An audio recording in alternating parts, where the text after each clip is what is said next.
નમસ્કાર મિત્રો, હું રવિ ઝાખરિયા યુટ્યુબ ચેનલ વેલ્થ ઓફ નોલેજમાં આપ સૌનું હાર્દિક સ્વાગત કરું છું. મિત્રો, આજે હું આ વિડીયોમાં આપની સમક્ષ આજરોજ એટલે કે તારીખ 6/1/2019ના રોજ લેવાયેલી લોકરક્ષક એટલે કે પોલીસ કોન્સ્ટેબલની એક્ઝામનું સચોટ પેપર સોલ્યુશન લાવ્યો છું. મિત્રો, મેં આ વિડીયોમાં આપના માટે 100માંથી 100 સાચા પ્રશ્નોના ઉત્તર આપવાનો પ્રયત્ન કરેલો છે. છતાં પણ જો આપને કોઈ પ્રશ્નોમાં ક્વેરી જણાય તો ચોક્કસથી કોમેન્ટ બોક્સમાં જણાવશો, જેથી અન્ય મિત્રોને પણ મદદરૂપ થઈ શકાય. અને જો આપને મારો વિડીયો પસંદ આવે તો ચોક્કસથી વિડીયોને લાઇક કરો અને મારી ચેનલને સબસ્ક્રાઇબ કરો. સાથે પાસેના નોટિફિકેશન બેલ ઉપર ક્લિક કરો કે જેથી આપ સૌને અમારા આગામી વિડીયોના નોટિફિકેશન મળતા રહે. તો ચાલો મિત્રો, વધુ વાત ન કરતા આજનું પેપર સોલ્યુશન જોઈએ. આજનો પ્રથમ પ્રશ્ન હતો, જો કેટને XZG અને બોટને YLZG લખાય તો એગને કેવી રીતે લખાય? અહીં મિત્રો ઊંધી ABCDનો ક્રમ લાગુ પાડેલો છે. એટલે કે સી માટે જો એક્સ વાપરેલો છે એટલે સી છે એ થર્ડ લેટર છે એબીસીડીનો, તો એ રીતે એક્સ છે એ લાસ્ટથી થર્ડ લેટર છે એબીસીડીનો. એ ક્રમમાં સોલ્યુશન જોઈશું તો આનો સાચો જવાબ બનશે ઓપ્શન ડી UTT. ત્યારબાદ બીજો પ્રશ્ન જોઈએ તો, જો BED ને DGF લખાય, ચેરને EJCKT લખાય તો વિન્ડોને કેવી રીતે લખાય? તો અહીં મિત્રો એક એક લેટર છોડેલા છે, આપ જોઈશો તો બી માટે ડી વાપરેલો છે એટલે કે સી છોડેલો છે, ઈ માટે જી વાપરેલો છે એટલે કે એફ છોડેલો છે. એ રીતે જોઈશું તો વિન્ડો માટે ઓપ્શન ડી સાચો બનશે YKPFQY. મિત્રો ત્રીજો પ્રશ્ન જોઈએ તો, એક્ઝામને DWZL લખેલું છે, કોપીને BNOX લખેલું છે, તો પેજને કેવી રીતે લખાય? તો અહીં મિત્રો જોવું જોશે આગળનો લેટર, પી પહેલા ઓ આવે, એ પહેલા શું આવે Z, અને જી પહેલા આવે F, ઈ પહેલા આવે ડી. તો એ રીતે જોઈશું તો આ ત્રીજા પ્રશ્નનો સાચો જવાબ બનશે ઓપ્શન એ OZFD.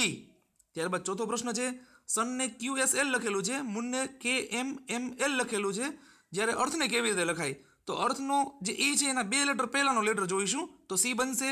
એ રીતે બબે લેટર અગાઉ જોશું તો એ માટે બનશે Y, આર માટે બનશે પી, ટી માટે બનશે આર અને એચ માટે બનશે એફ. એટલે સાચો જવાબ બનશે ઓપ્શન ડી CYPRF. ત્યારબાદનો પ્રશ્ન છે, લીમખાને લખેલું છે અને ફેન્ટાને આપણે લખવાનું છે, તો આમાં લીમખાનો જે સ્પેલિંગ છે LIMCA એને ઉલટેથી વાંચો તો ACMIL. એ રીતે ફેન્ટાનો પણ ઉલટેથી વાંચશો તો ઓપ્શન બી સાચો બનશે ATNAF. ત્યારબાદ છઠ્ઠો પ્રશ્ન જોઈએ તો, અર્થક્વેકનો લખેલું છે, એક અર્થક્વેકનું સાહેબે સોલ્યુશન આપેલું છે, તો ઇક્વેટનું આપણે સોલ્યુશન કરવાનું છે. તો એ રીતે જોઈશું તો અર્થક્વેકમાં છઠ્ઠો લેટર છે ક્યુ, તો એના માટે બનશે N, અને અર્થક્વેકનો પહેલો લેટર ઈ છે, જ્યારે ઇક્વેટમાં પણ પહેલો લેટર ઈ છે એનો બનશે M. તો MN વાળું એક જ સોલ્યુશન છે ઓપ્શન ડી એટલે કે MNJOPM. આ જવાબ સાચો બનશે. ત્યારબાદ કન્ટ્રી માટે લખેલું છે તો ટર્નને કેવી રીતે લખાય? તો એમ જોઈશું તો ટી છે એ કન્ટ્રીમાં છેલ્લેથી ત્રીજો લેટર છે, તો આજે EMWLVPA લખેલું છે એનો ત્રીજો લેટર છે વી. એ રીતે જોઈશું તો પહેલો લેટર ચારે ચારમાં ઓપ્શનમાં વી જ છે.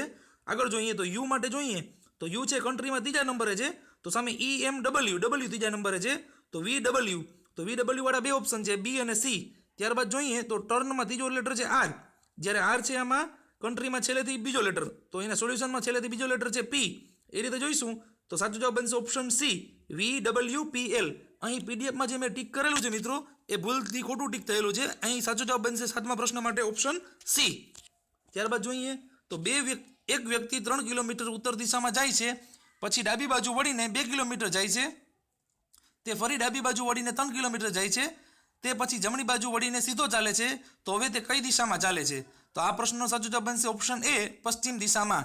ત્યારબાદ નવમો પ્રશ્ન જોઈએ તો, એક ગુપ્ત ભાષામાં એ ને Z લખાય છે, બી ને Y લખાય છે, તો ડી ને કેવી રીતે લખાય? તો અહીં સાચો જવાબ બનશે ઓપ્શન એ W છે એ સાચો જવાબ બનશે. 10મો, પ્રકાશ પાદુકોણ કઈ રમત સાથે સંકળાયેલા છે? તો તેનો સાચો જવાબ બનશે ઓપ્શન બી બેડમિન્ટન, જે દીપિકા પાદુકોણ અભિનેત્રીના પિતા છે. ત્યારબાદ જોઈએ તો, અમદાવાદ અને દિલ્હી વચ્ચે રેલ માર્ગે આશરે કેટલું અંતર છે? તો ઓપ્શન એ છે એ સાચો જવાબ બનશે 1000 કિલોમીટર. ત્યારબાદ 12મો પ્રશ્ન જોઈએ તો, માનવ શરીરનું સામાન્ય તાપમાન કેટલું હોય છે? તો એનો સાચો જવાબ બનશે ઓપ્શન એ 37 ડિગ્રી સેલ્સિયસ. ત્યારબાદ જોઈએ તો, માઇક્રોસોફ્ટ કોર્પોરેશનનું મુખ્ય મથક ક્યાં આવેલું છે? વોશિંગ્ટનમાં. જ્યારે ભારતને 1947માં આઝાદી મળેલ ત્યારે ઇંગ્લેન્ડના પ્રધાનમંત્રી કોણ હતા? Option B. ત્યારબાદ જોઈએ તો 15મો રિલેશનનો પ્રશ્ન છે, 16મો પણ રિલેશનનો પ્રશ્ન છે. 15મામાં જવાબ બનશે દાદા અને પૌત્ર, અને 16મામાં જવાબ બનશે બી પૌત્ર. મિત્રો ત્યારબાદ જોઈએ તો 17મા પ્રશ્ન પણ રિલેશનનો છે. એમાં સાચો જવાબ બનશે ઓપ્શન એ ભાભી. ત્યારબાદ 7 વ્યક્તિઓને ક્રમમાં ગોઠવવાના છે. અહીં મેં જે ABCDEFG એ લખેલો છે એ સાચો ક્રમ છે અને એ મુજબ સાચો જવાબ બનશે ઓપ્શન એ જે સી છે. ત્યારબાદ જોઈએ 19મો પ્રશ્ન પણ એવો જ છે. ક્રમમાં ગોઠવવાના છે, પરંતુ જો આ પ્રશ્ન ધ્યાનથી વાંચશો તો અહીં ક્રમમાં ગોઠવવાની જરૂરિયાત છે નહીં. પ્રશ્ન વાંચશો તો જ તમને જવાબ ખ્યાલ આવી જશે. જવાબ છે ઓપ્શન સી એટલે કે ટી. ત્યારબાદ 20મો પ્રશ્ન, અહીં રાઉન્ડ ગોઠવવાના છે બધા વ્યક્તિઓને રાઉન્ડ ટેબલમાં. એ અહીં મેં પ્રશ્નની પાસે ગોઠવેલા છે. એ પ્રમાણે જોઈશું તો સાચો જવાબ બનશે ઓપ્શન બી અને જવાબ આવશે એ. ત્યારબાદ 21મો પ્રશ્ન છે. 6 વ્યક્તિઓને ગોઠવવાના છે, પરંતુ ગોઠવવાની જરૂર નથી. જો તમે પ્રશ્ન ધ્યાનપૂર્વક વાંચશો તો સામે જવાબ આપેલો છે. જવાબ બનશે ઓપ્શન સી ટી. ત્યારબાદ CRPC 107 શેના વિશે છે? તો એનો જવાબ આવશે ઓપ્શન ડી સુલે જાળવવા બાબત. ત્યારબાદનો પ્રશ્ન છે. CRPCની કઈ કલમ મુજબ FIR દાખલ થાય છે? તો ત્યારે સાચો જવાબ બનશે ઓપ્શન એ કલમ 154.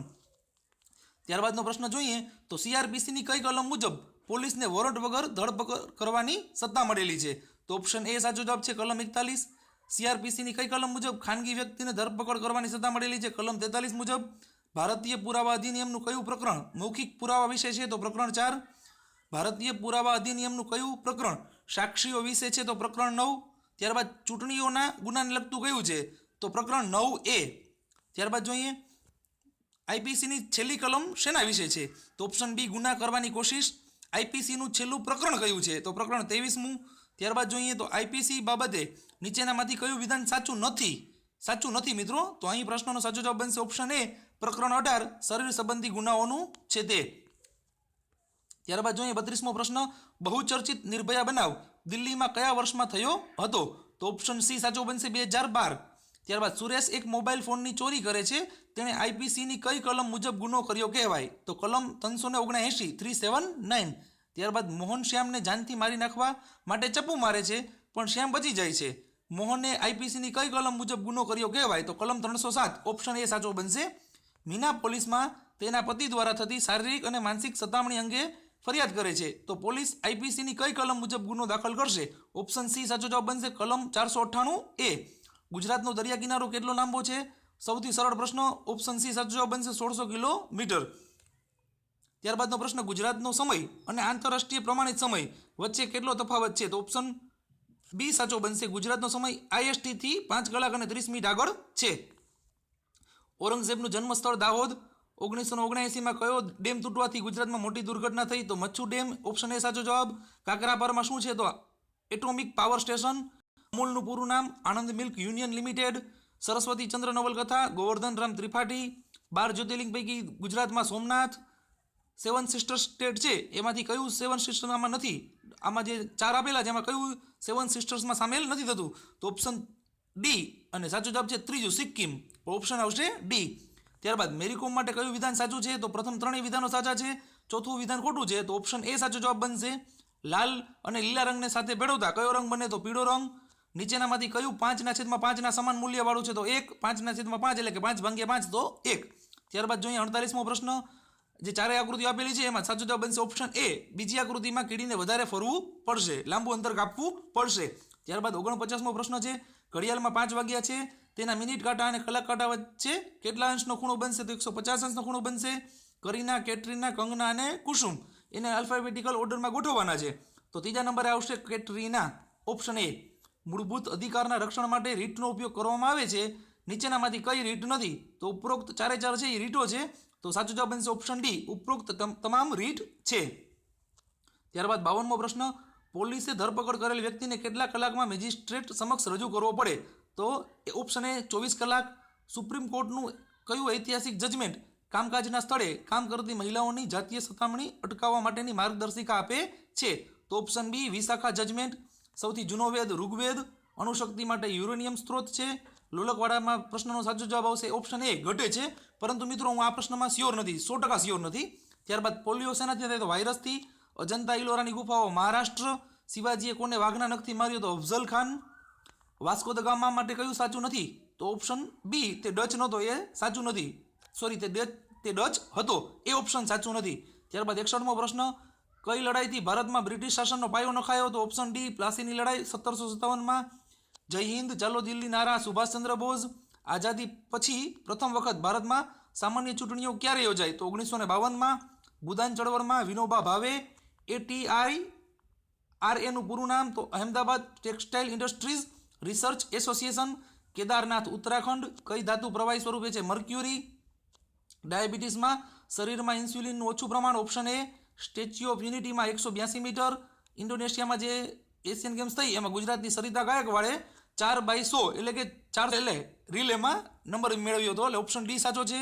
રાત્રે આકાશમાં અંધારું થવાનું કારણમાં ઓપ્શન બી. પૃથ્વીનું પોતાની ધરી ઉપર પરિભ્રમણ. ત્યારબાદ 72મો પ્રશ્ન. સૂર્યના નજીકથી દૂરના ક્રમમાં ગ્રહોને ગોઠવવામાં આવે તો બુધ, શુક્ર, પૃથ્વી, મંગળ, ગુરુ, શનિ, યુરેનસ અને નેપચ્યુન. ઓપ્શન બી સાચો બનશે.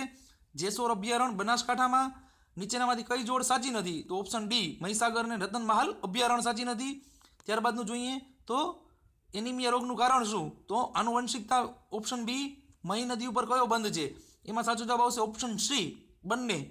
ત્યારબાદ ગુજરાતમાં ઘણા શહેરો નદી કિનારે વસેલા છે. એમાં ખોટી જોડીમાં આવશે ઔરંગા મહેમદાવાદ. મહેમદાવાદ છે એ વાત્રક નદીના કિનારે આવેલું છે. રાજ્યો અને રાજધાનીમાં પણ ઓપ્શન એ ખોટું છે. અરુણાચલ પ્રદેશ દિસપુરવાળું.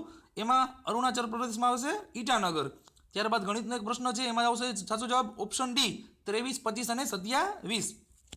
ત્યારબાદ ડાયસવાળો પ્રશ્ન છે એમાં સાચો જવાબ બનશે ઓપ્શન સી. બરોબર મિત્રો, જોઈ લેશું. સામે 5 છે ડાયસમાં, એ સાચો જવાબ બનશે આપણે જે પણ ક્રમ હોય. ત્યારબાદ GDP એટલે કે ગ્રોસ ડોમેસ્ટિક પ્રોડક્શન. BCCI નો સાચો જવાબ board of control for cricket in India. આંતરરાષ્ટ્રીય ક્રિકેટ પિચની લંબાઈ 22 યાર્ડ. 1983માં આપણે વેસ્ટ ઇન્ડિઝને હરાવીને જીત્યા. 3 માણસો ઘરમાં ઘૂસીને ઘરના લોકોને ધમકી આપીને ઝવેરાત લઈ જાય છે તો તેમણે IPC મુજબ કયો ગુનો કર્યો કહેવાય? તો ઓપ્શન ડી ધાડ અને લૂંટ. મોહને બેદરકારીથી વાહન ચલાવીને રોડ અકસ્માત કર્યો છે તો IPCની કઈ કલમ મુજબ એણે ગુનો કર્યો? તો IPC 279. ત્યારબાદ ભારતમાં રાષ્ટ્રધ્વજની લંબાઈ 2:3. ભારતના ઉપરાષ્ટ્રપતિ કોની સમક્ષ શપથ લે છે? તો રાષ્ટ્રપતિ. Option D. કટોકટી દરમિયાન કયો બંધારણીય સુધારો થયો? ઓપ્શન સી 42મો સુધારો. ઇન્દિરા ગાંધીના વખતમાં કયા બંધારણીય સુધારાથી મતદાન કરવાની ઉંમર 21 થી 18 થઈ? તો 61મો બંધારણીય સુધારો.